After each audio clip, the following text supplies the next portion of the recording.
What's good, y'all? So I'm really loving this spiritual journey. And one of the things I love the most about the spiritual journey is the pleasant surprises that you get. You could be on your swing, you can be in like a good swing of things, everything's working for you, everything's coming to fruition, and then you can always have that random bad day. But just as many times as you can have all those bad days, you can have a good day as well. And it's like not even like a good day, but like, some things can just magically click for you. Me, I'm all about the mental magic. I'm all about manifestation. Put something in your subconscious mind, keep feeding it energy, believe it to be true, feel it to be natural. Then over time, it's going to come into physical fruition, right? You've been thinking about it so much, you fed it enough energy for it to come down and crystallize for you to enjoy it in this physical experience, right?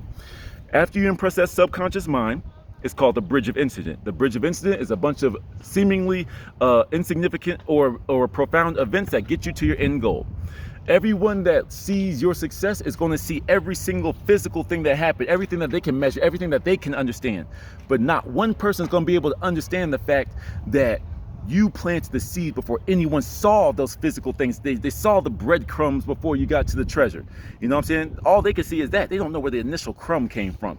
And that's you. You planted the initial seed for it to grow and for you to reap what you sowed, right? All that to say is I really love this journey when I get the pleasant blessings. You know what I'm saying? And I got the blessings in the form of a bunch of youth. A bunch of young people, younger than me. I'm watching my words carefully. I'm saying my words carefully because the way I can word that can sound really weird. But like I just had a conversation with what looks like either like some freshmen in high school or like 8th graders or something like that. It's hard to tell these days. But nevertheless, some young people. They came up to me and I told you I just put the video up how I'm in Wyoming and I'm making the best of it. I found a park where I was able to work out and make my videos and sit outside in the grass like I typically do when I'm at home. Like I said, when your life gives you lemons, you know what to do with them, right? They came up to me talking to me and they were like really interested in my exercise. They were really interested in calisthenics. They came up talking to me, talking about my favorite rappers. I knew a few of them, some of them I didn't know. And we were just sitting there kicking it like we were cool. You know what I'm saying? And then like just kept asking me like workout information. How do I work out? How do I get like that? How do I do this? How do I do that? And I gave them a little stuff on the side and I'm like, hey, it's your journey. It's like, it's all up to you though. How bad do you want it? But you see, I took the time out to speak to these kids, you know what I'm saying? Which is something that a lot of adults don't do. And the other story was a couple of weeks ago, and I was going to go to my regular park, and like there's like a little neighborhood kid. I see him all the time, a little kid, like has to be like 6, 7 years old, right? So I was walking, he said, "Where are you going?" And I was like, oh, he's talking to me. I was like, yeah, I'm just gonna go work out, little dude, you know what I'm saying? I was trying to walk away because why I look like talking to a little kid, but I kept on moving. And he's like, hey, but it's like, why do people chop down trees? And I was like, you know what I'm saying? Like, I'm over here about to go work out and stuff. And he says, why do people cut down trees? So I got into a whole discussion with him.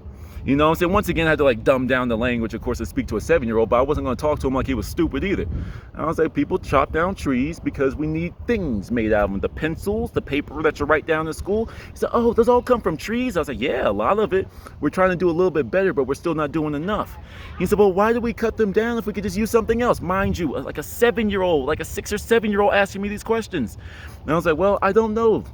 We just have a simple way of doing things that we haven't grown up out of, just like how you used to pee in the bed. It's like, you don't do that anymore, do you? I was just joking with him a little bit. He's like, no.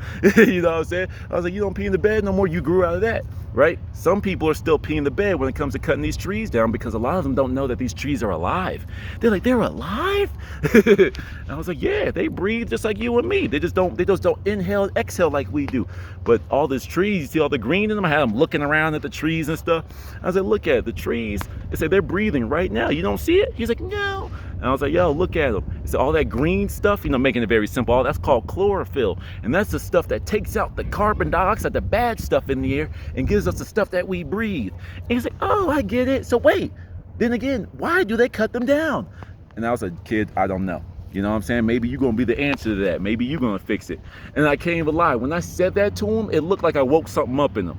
You know what I'm saying? Like that little twinkle in the kid's eye. I was like, did I just spark something in him? You know what I'm saying? That was like a question I had as I was walking to go get my workout in.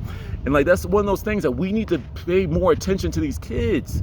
You know what I'm saying? We need to protect these kids, but we need to also be sure, yes, we have to teach them, and our own biases are going to come out when we try to help them. Of course, that's just human nature. You're trying to teach based off of what you know and what you think and what you feel. But number one, we need to stop ignoring the kids. They go to school and they come back and they want to talk. They want to play with you. They're energized. They have childish energy. They want to talk to you. They have a whole bunch of questions for you. I get it. It's so much easier to say when you don't have kids and you're not tired and blah, blah, blah. But sometimes it's like, I don't know, outside looking in perspective, some of you parents need to suck it up, especially you young parents out there. You know, always looking for any opportunity to pass your kids off to your grandparents so you can go be young, wild, and free. You should have thought about that before you signed up for your first main job. I don't care if you had a full-time job before. You signed up for your first job. When you lay down with that person, let them do what they do when you popped out a baby. You understand? That's your obligation now. That's your obligation for life, especially these men out here that want to go get their cigarettes and never come back. You know what I'm saying? You signed up for this and you reneged on your promise. You didn't have to say, I promise to be the father or the mother of this child. I didn't promise to be. You don't promise that, you just are. There's some universal stuff that you just need to understand. You just are this. You understand? Your life is not your own. This is something I said in another video. Your life is not your own. Not even if it's not just for kids, but for everyone. Your life is to be as great as you can be and leave something for the next people and the next people and the next people. Yes, live your life to the fullest and do what you got to do. But you have to remember, your life is not your own. Especially when you have kids. After I pop out a kid, my entire being goes to them until they don't live in my house no more. And even then, I'm still going to check up on them just like my parents do. Shout out to mom and dad. You know what I'm saying? It's like, I see it far too often when like a kid is asking the why, and the parent won't bother answering them anymore. Now I get it. It's like, it seems annoying. It seems childish, but the kid is a child. They are innocent. So you have to look at it from that perspective. They're asking why. Why do they cut down the trees? Because we're dumb. But why? Because we have misinformation in our world. Why? Because the people that want to stay in power want to stay in power. Why? Because once you have power, you don't want to give it up. Why? And there's a certain point that we as adults, not even talking to kids, but just in real life, we always reach this point that we want to even avoid with our own children, with our own little brothers and sisters, with our own little kids in the neighborhood. We don't want to admit that we don't know. That's really what it boils down to. I truly do believe that parents are lazy these days, okay? And like, I'm not gonna go down on this gripe. I'm not gonna go down this rabbit hole rant that's right at the tip of my tongue, but I'm gonna keep it chill. But I'm gonna say this real quick. You know, I find schools are prisons, schools are daycares, okay? Schools are the things this society sends your kids to go do while you are at work.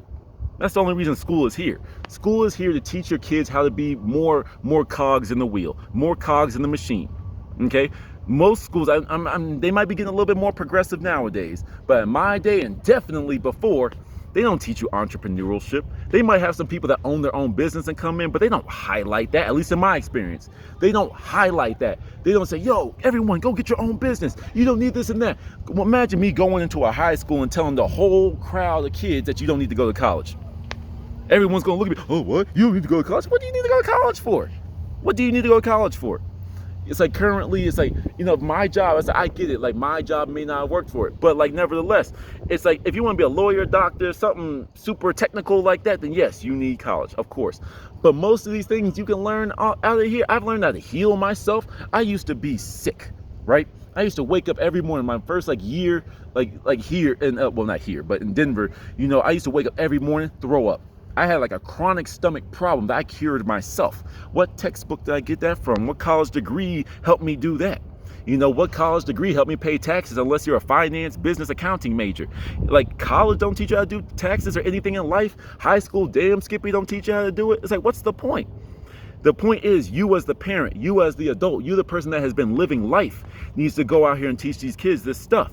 If you yourself don't know how to teach your kid this thing, point them in the direction of someone that does. Because just because you don't do it doesn't mean you can't point them in the direction of a mentor. There's nothing wrong with that.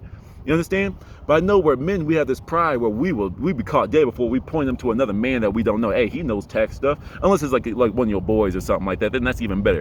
But it's like, hey, yo, bro, you know a lot about taxes and entrepreneurship and doing this and that. Yo, teach my son this, teach my daughter this real quick. And you sit there and you screen the information. One of the things that we love to do as adults is we like to push our own views on our kids, and that's where I feel like that's the hard part. And I can't right now rationalize a way to do that except for just like have a lot more open-ended discussions. If the kid asks you, what do you think, Dad? Then I'm going to answer him truthfully and honestly. You know, I think this and that, but I like what you said. Keep on going with that, because racism is taught It's a taught, it's a learned behavior. Put a little black boy and a little white boy right next to each other, they're gonna play. Sure, sometimes they might not like get along, but they're gonna play. You know, they're gonna share, they're gonna look at each other, they're gonna hang out. You know, instantly the little white kids ain't looking at the black kids and like thinking of a whole bunch of words. He don't even know the words yet. The little black boys ain't gonna look at the white kid but, oh, you're the oppressor, you're destroyed by history. But no, all that is the stuff that we taught. What happens if me as a black person teach my young black child to, hey, embrace your blackness? They suppress a lot of information about us, but treat everyone as your equal.